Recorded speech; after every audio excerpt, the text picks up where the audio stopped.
dive into a topic that's really held our attention for so many months, been a driving national narrative as well. A lot of the controversy going on around the judicial reforms pushed by this government right now, and dozens of former Israeli diplomats, over 24 of them, many of them holding senior positions in the U.S. in their careers, sent a letter to U.S. lawmakers, and bear with me as I give you some details from it, opening with, quote, "Honorable senators and members of the U.S. House of Representatives, we, the undersigned, former Israeli ambassadors and senior career diplomats, are writing to you with heavy hearts to share our views on the judicial overhaul that our government is attempting to pass," close quote. And that's just the opening, but includes lamentations such as, quote, "Israeli democracy took a blow last week when the Knesset voted on the reasonableness doctrine. This is despite promises made by the Prime Minister, including to President Biden and international credit agencies, that legislation of this sort would only pass with broad support," close quote.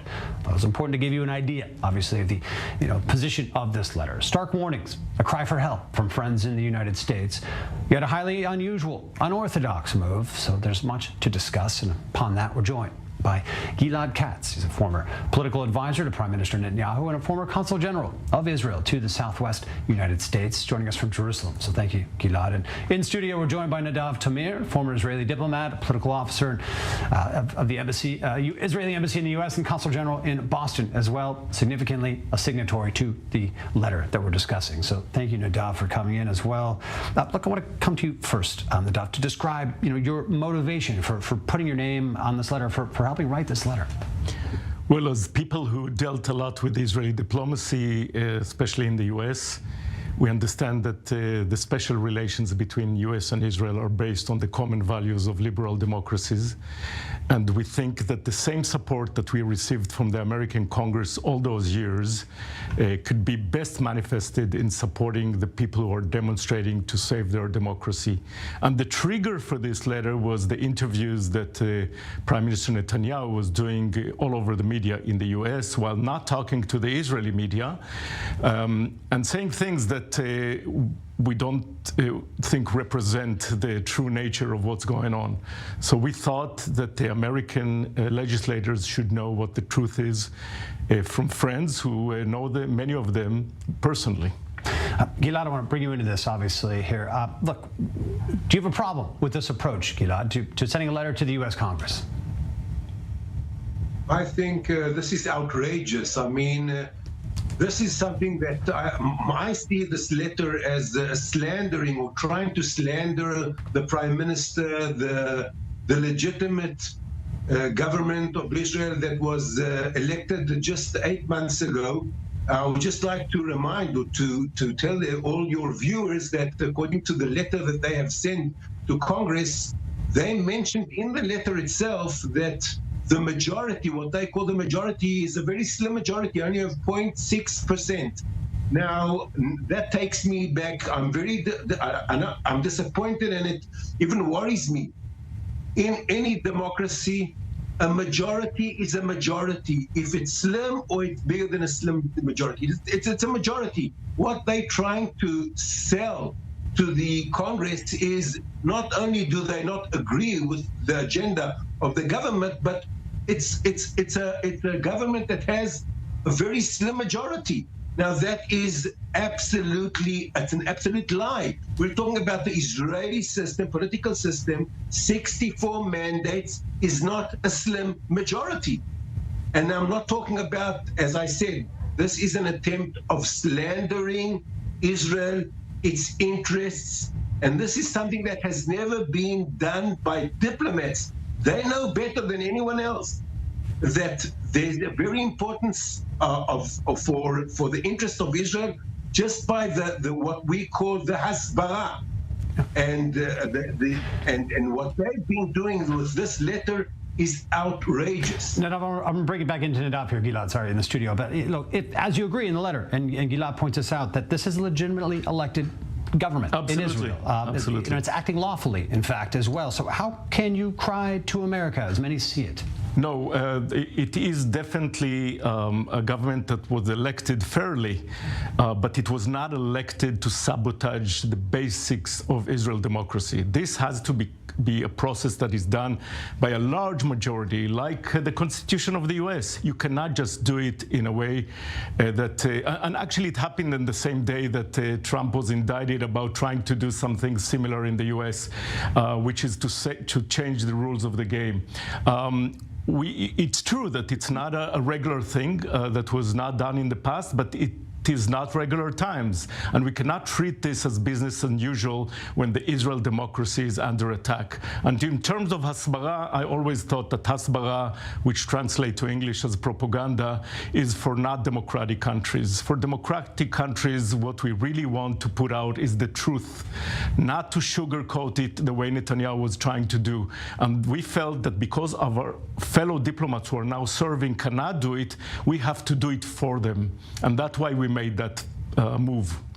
Gilad, I want to bring this back to you, but I want you to respond to this. What about, the broad consensus promised by the Prime Minister? And also, what about this really sticky point about the Prime Minister speaking to all the U.S. news outlets, not taking a single hardball interview back here at home? First of all, talking about truth, I think Nadav and his friends can't handle the truth. I'm sorry to say so, because calling us bara propaganda, I think that's his interpretation. And now reflecting your questions about the consensus. Well, I would like to remind everyone that the Likud, Netanyahu himself, they talked about going to the negotiation table, sitting around the negotiation table, waiting for Lapid, Gantz, and all the others, and they just decided they're leaving the negotiation table. So if we're talking about anyone who's looking for consensus, I think that Netanyahu understands better than all of them together how important that is, and that's why also it's on a halt for the time being until November.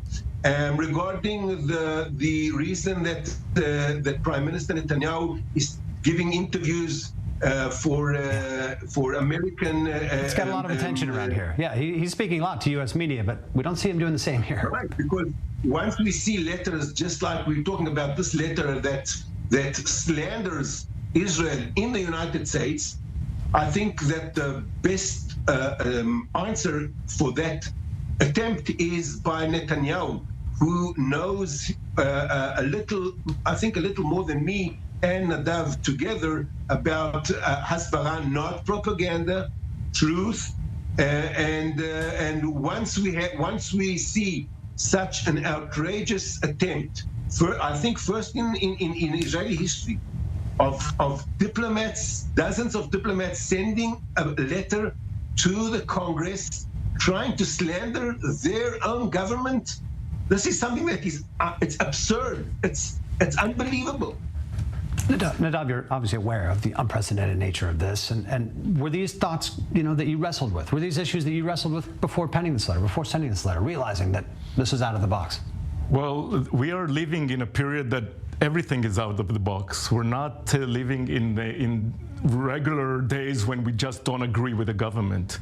And that is why the pilots, many special units, the head of the startup nation, doctors, all over, people are talking about putting the truth out. And this is what diplomats are supposed to do as well. In Israel, we're talking about in Israel, that's 100% okay. In Israel, when you want to say your opinion, it's fine. But you and your friends decided that that's not enough.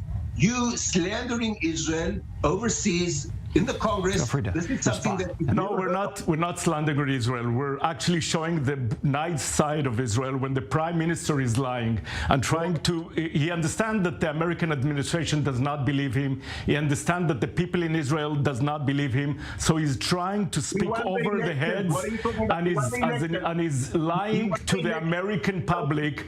And we had to straighten the record, and that's why we came out with this letter. Your opinion. You don't believe him, that's fine. I do, and the vast majority of Israelis do believe him. So saying no, look at the polls. Look at the polls, Gilad.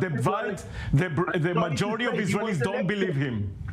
Look at He the was polls. elected 8 months ago. Was he elected or wasn't he elected? Not on the record, not he on the elected? I'm promise asking a question. to sabotage Israeli democracy. He was elected to govern. And what he's doing is not governing.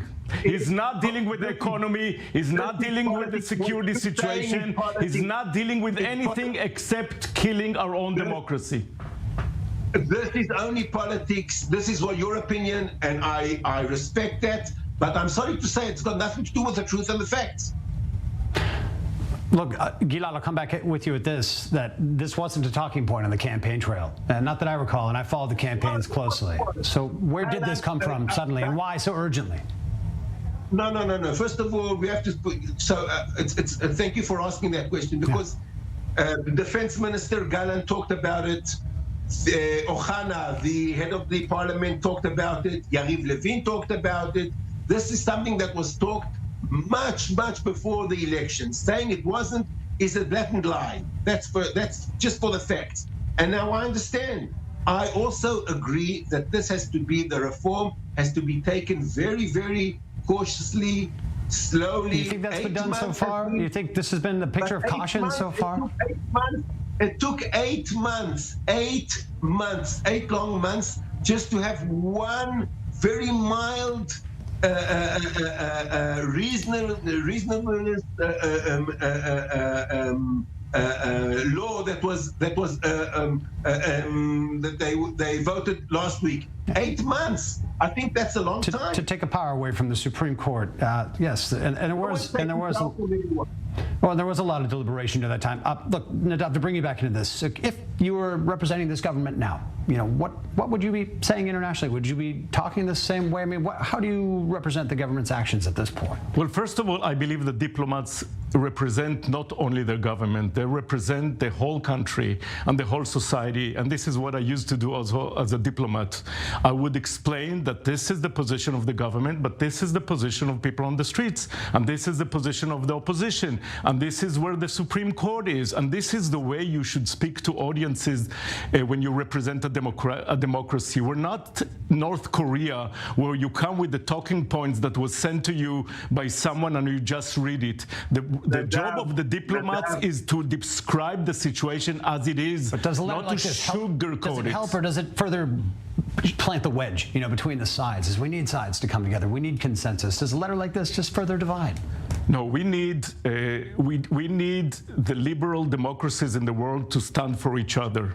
And why the Orbans and Putins and Trumps and Erdogans support this kind of moves, we expect the American members of Congress who are liberal Democrats to support the people in the streets who are trying to defend their democracy. This is what patriots should do.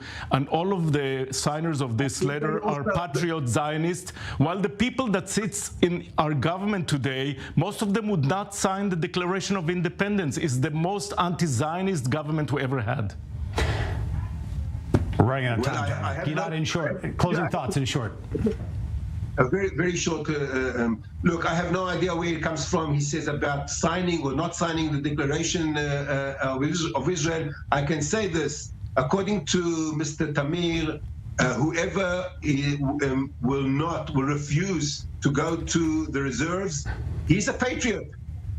There's got nothing to do with separate issue here. But look, Gilad Katz, Nadiv Tamir. No, because they want to describe themselves as the patriot, and whoever disagrees with them, he's the enemy of complexities of national service aside. We appreciate both of you coming on. Both former consul generals in the United States, Gilad Katz and Nadiv Tamir. Thank you for joining.